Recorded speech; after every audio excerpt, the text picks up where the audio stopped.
Good morning everyone. Welcome back to philosophy class.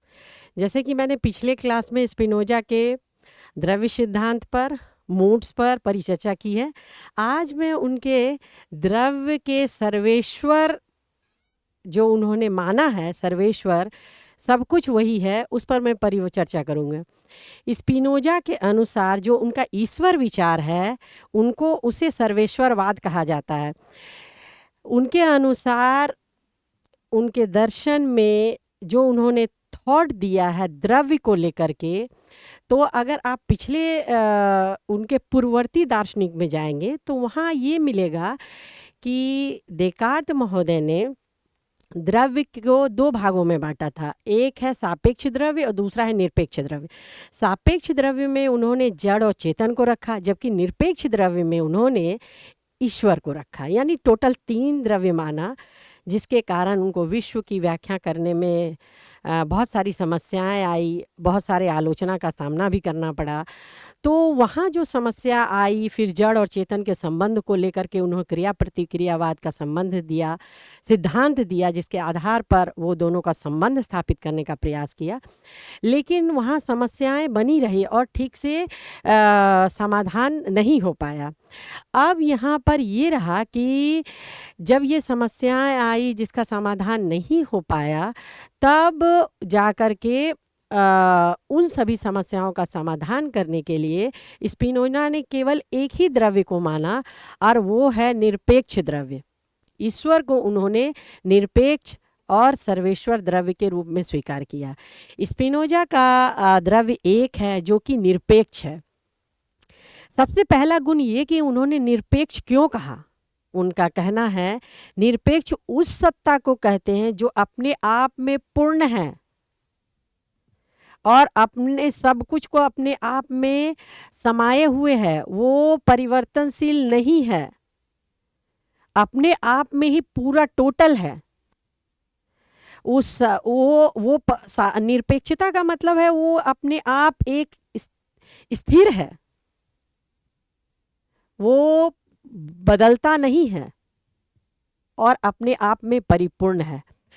उन्होंने मूल द्रव्य जिसकी सत्ता को ईश्वर माना है, उन्होंने कहा एक द्रव्य है और ये असीम है, यानी वो सीमा से परे है, उनकी कोई सीमा नहीं है। कोई भी सभी ससीम वस्तु को अपने अंदर समाहित है, सर्वव्यापक है, यानी सर्व जगह विद्यमान है।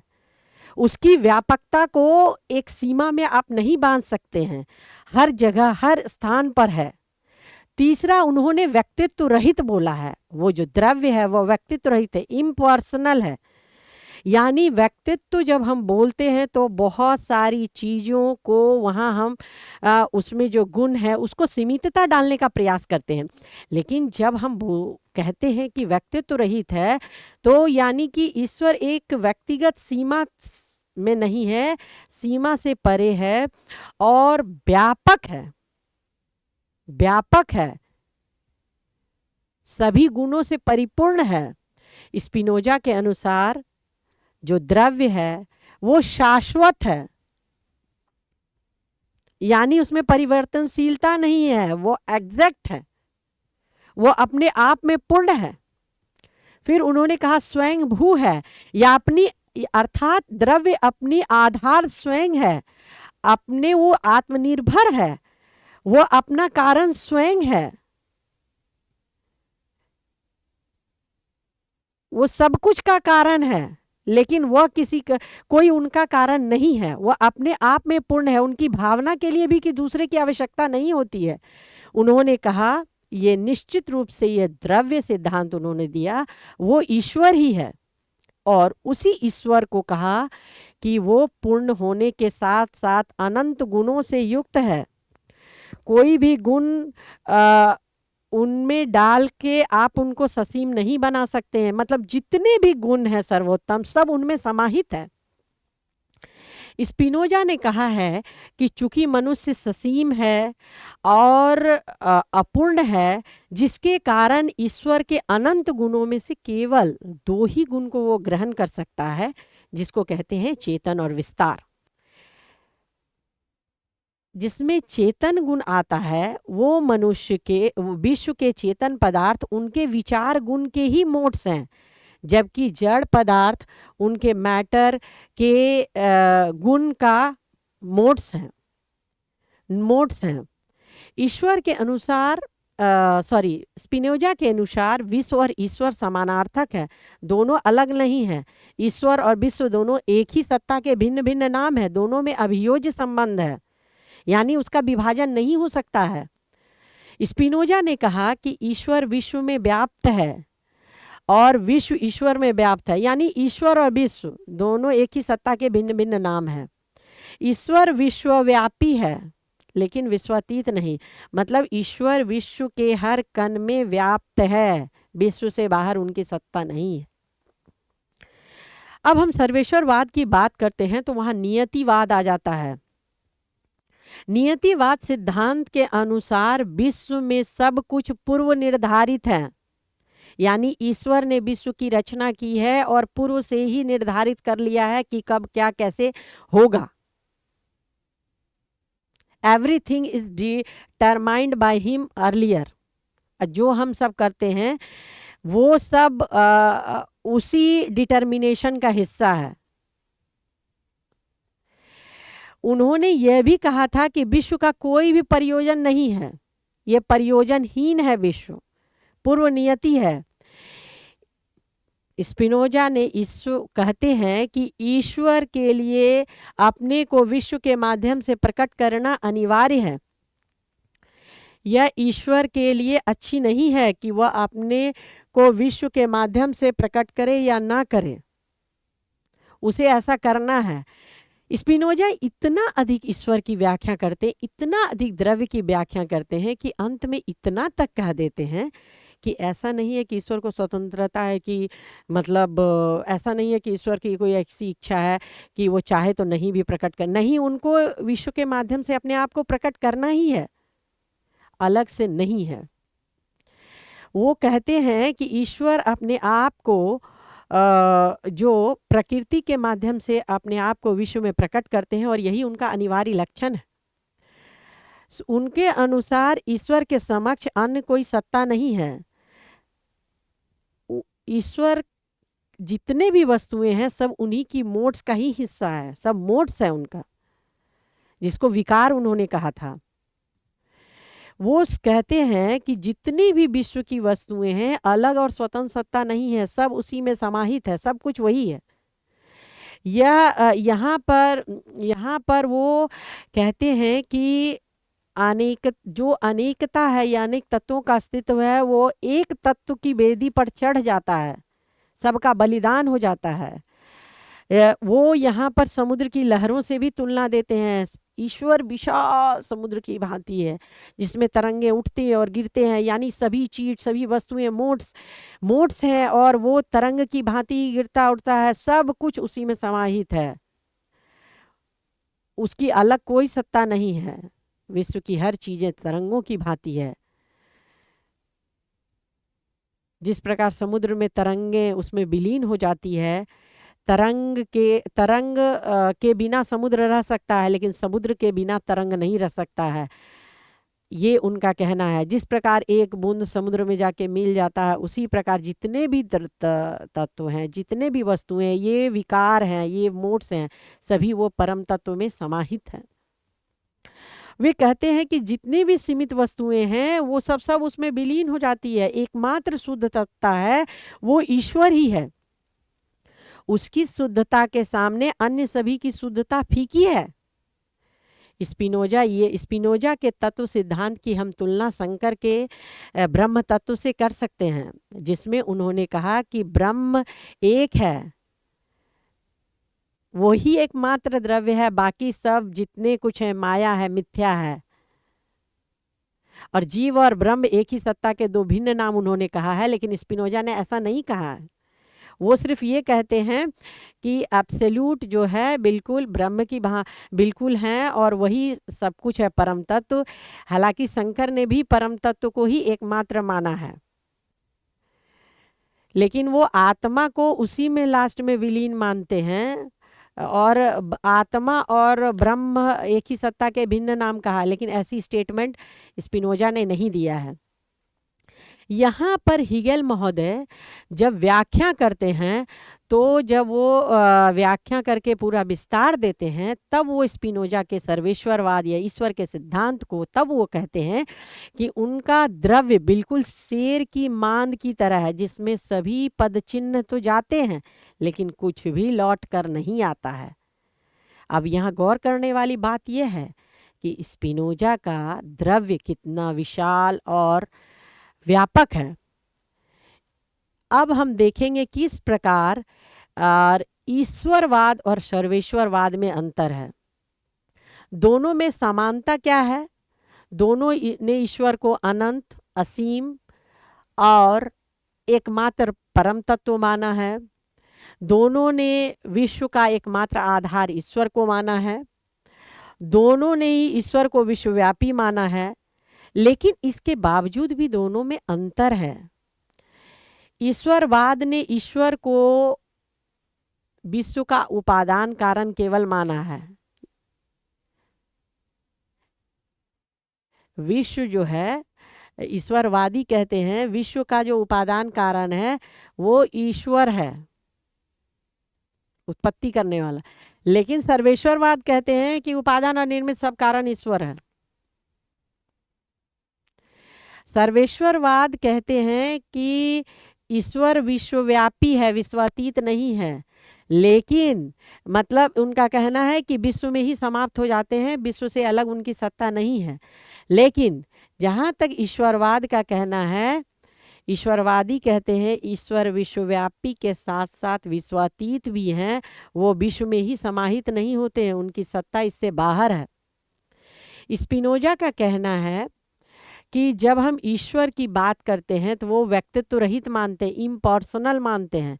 लेकिन जो सर्वेश्वरवाद में उन्होंने कहा है, लेकिन ईश्वरवाद व्यक्तित्व संपन्न मानते हैं और कहते हैं ईश्वर सर्वोत्तम गुणों से युक्त हैं।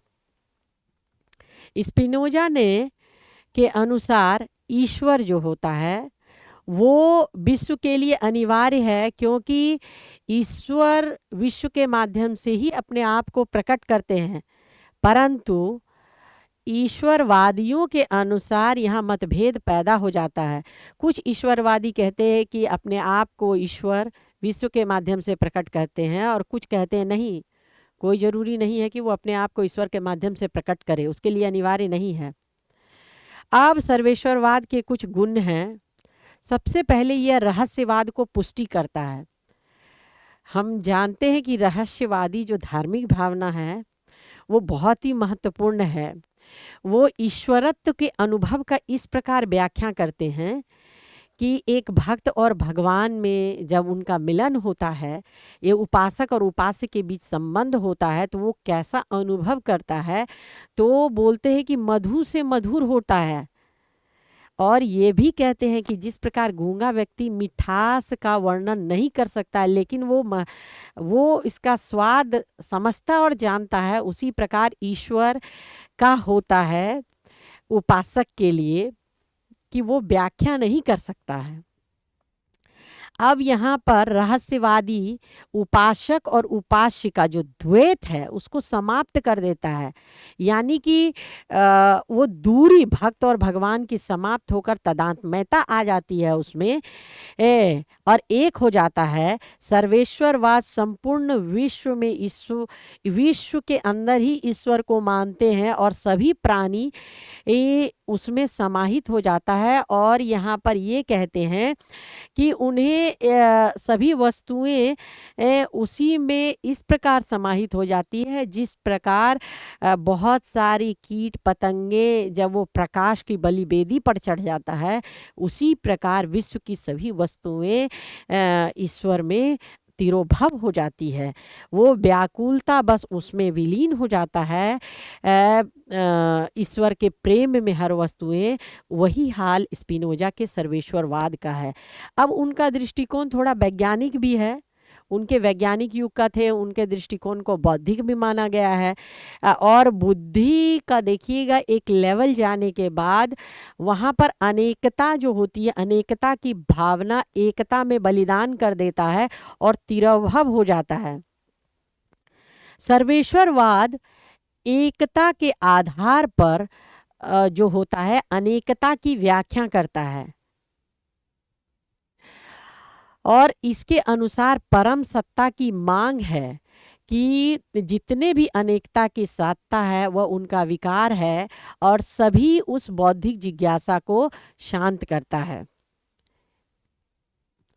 अब हम देखेंगे कि स्पिनोजा का जो उन्होंने सिद्धांत दिया है ईश्वर और गॉड, मतलब इस प्रकार संसार में समाहित किया है कि जब विश्व की व्याख्या करने की बात आई तो उन्होंने विश्व को इस रूप में व्याख्या किया, इस रूप में व्याख्या किया कि विश्व और ईश्वर बिल्कुल तदांतमय हो गया।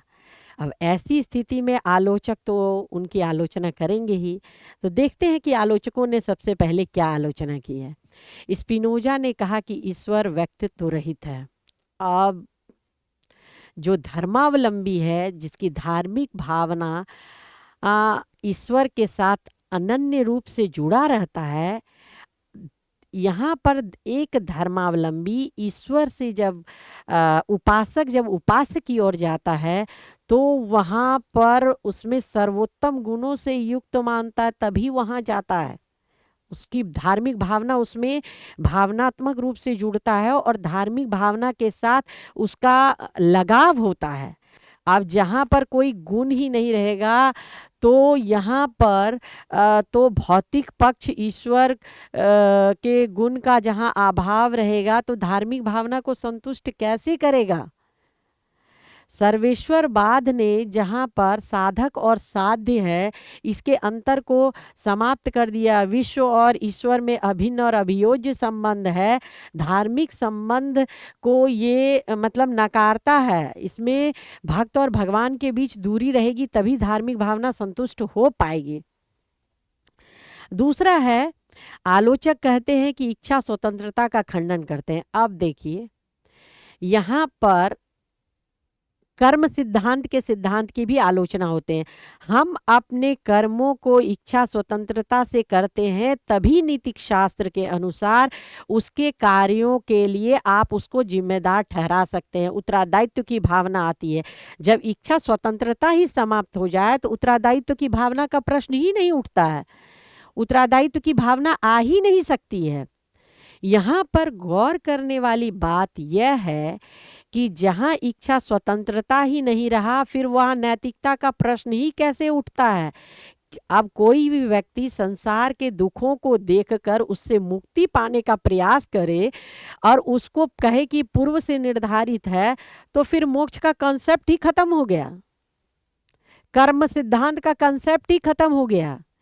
इसीलिए ये सभी खामियां हैं स्पिनोजा के दर्शन में, जो कि मोक्ष के सिद्धांत को ही हटा रहा है, कर्म के सिद्धांत को ही हटा रहा है, इच्छा स्वतंत्रता के सिद्धांत को हटा रहा है, मतलब पूरा नीति शास्त्र गया। अब यहाँ पर आप संसार की अगर बात करें तो यहाँ अशुभ है, यहाँ पर अपूर्ण होने के कारण इतने सारे दुख है। तो क्या ईश्वर और संसार जो एक ही है, क्या ईश्वर ही दुख देता है? दुख ईश्वर भी दुखमय है तो दुखियों का दुख को कैसे हरेगा। यहाँ पर एक बात और भी दिलचस्प है कि यदि आप अशुभ की समस्या पर परिचर्चा करेंगे तो यहाँ ईश्वर और विश्व एक ही है, तो अशुभ की समस्या तो इसका मतलब है ईश्वर ही क्रिएट कर रहा है। यदि ईश्वर पूर्ण और सर्वव्यापी है तो ईश्वर ऐसा विश्व की संरचना क्यों नहीं किया जहाँ ना अशुभ हो ना दुख हो। तो यहाँ भी उनके सत्ता पर प्रश्न चिन्ह लगता है। और स्पिनोजा यहाँ पर अपने सर्वेश्वरवाद या अपने द्रव्य सिद्धांत की सही रूप में व्याख्या नहीं कर पाते हैं। सर्वेश्वरवाद यहाँ पर जो स्वतंत्रता है वहाँ बिल्कुल खत्म हो जाता है और ईश्वर में ईश्वर ही सब कुछ का निर्धारक है, यानी उसी पर सब बलिदान हो जाता है। सर्वेश्वरवाद के अनुसार और ईश्वर और विश्व एक ही है, तो ईश्वर में भी जड़ता का लक्षण है और प्रकृतिवादी हो जाता है। तो जहाँ जड़ता रहेगी वो धार्मिक भावना कैसे आएगी? मैटर में तो धर्म उदय नहीं हो सकता है, मैटर से धर्म कैसे आएगा? जड़ में आप एक भावनात्मक धर्मावलंबियों के लिए भावनात्मक लगाव की भावना नहीं आ सकती है, उसके लिए अध्यात्म होना आवश्यक होता है। अब कहते हैं कि ईश्वर में रग रग में व्याप्त है, ईश्वर सब कुछ में व्याप्त है। तो अब यह प्रश्न उठता है कि इतना जो दुख है, सब दुख में भी ईश्वर है, मतलब ईश्वर दुखात्मक हो गया, आलोचक ये कहते हैं। और ये फिर धार्मिक भावना के बिल्कुल ही विपरीत हो जाता है। तो इस प्रकार हमने अभी देखा कि किस प्रकार स्पिनोजा ने जो विश्व की व्याख्या ईश्वर के माध्यम से सर्वेश्वरवाद के अनुसार जो एक तत्व को, अब्सोल्यूट तत्व को, एक पूर्ण सत्ता को सिद्ध करने का प्रयास किया कि सब कुछ ईश्वर है, उसमें कई तरह की खामियां पैदा हुई, कई तरह के आलोचना के सामना करना पड़ा, धार्मिक भावना असंतुष्ट हुई, नियतिवाद सिद्धांत गया, कर्म सिद्धांत गया, इच्छा स्वतंत्रता गई, मोक्ष का सिद्धांत गया, पुरुषार्थ पर प्रश्न चिन्ह लगता है। और जो स्वतंत्रता एक अहम होता है, कर्म सिद्धांत जिसके अनुसार व्यक्ति, वो सब ना रहा, तो हम उनके सिद्धांत में इतनी सारी खामियां हैं जिसको हम लोगों ने देखा है। फिर भी एक क्रांतिकारी विचार दिए हैं जिसके कारण उनके सिद्धांत को स्वीकार किया गया है। इसके बाद के जो दार्शनिक हैं, लाइबनिज़ जो एक बुद्धिवादी भी हैं, स्पिनोजा चूंकि एक बुद्धिवादी है, तो पूरा बौद्धिक क्षमता लगाकर उन्होंने मतलब ईश्वर को सिद्ध करने का प्रयास किया, सर्वोत्तम सर्वेश्वरवाद का सिद्धांत दिया, इसके कारण ही सभी प्राणियों में ईश्वर की सत्ता मान लिया, जन्मजात प्रत्यय को भी मान लिया। तो इतने सारे खामियां हमें देखने को मिला है कि विश्व को भी आंतरिक बना दिया, जड़वादी बना दिया। फिर भी उनके सिद्धांत में इतना महत्वपूर्ण सिद्धांत है सर्वेश्वरवाद की, उसके बाद की जो कड़ी लाइबनिज़ स्थापित करने का प्रयास किया, जिसमें उन्होंने एक द्रव्य नहीं अनेक द्रव्य को माना है और एक हायरार्की में सिद्ध करने का प्रयास किया, जिसमें कि आप उसकी तुलना अरस्तु से कर सकते हैं, मैटरलेस फॉर्म और फॉर्मलेस मैटर में पिरामिडी अवस्था। तो उनमें भी वही पूर्व स्थापित सामंजस्यवाद के आधार पर लोएस्ट में सबसे ज़्यादा मैटर रहेगा और अपर में फिर मैटरलेस फॉर्म रहेगा। ऐसे ही उनका ईश्वर स्थापित करने का लाइबनिज़ ने प्रयास किया है। आज इतना ही। अगली कक्षा में मैं स्पिनोजा के और भी सिद्धांत पर परिचर्चा करूंगी। धन्यवाद।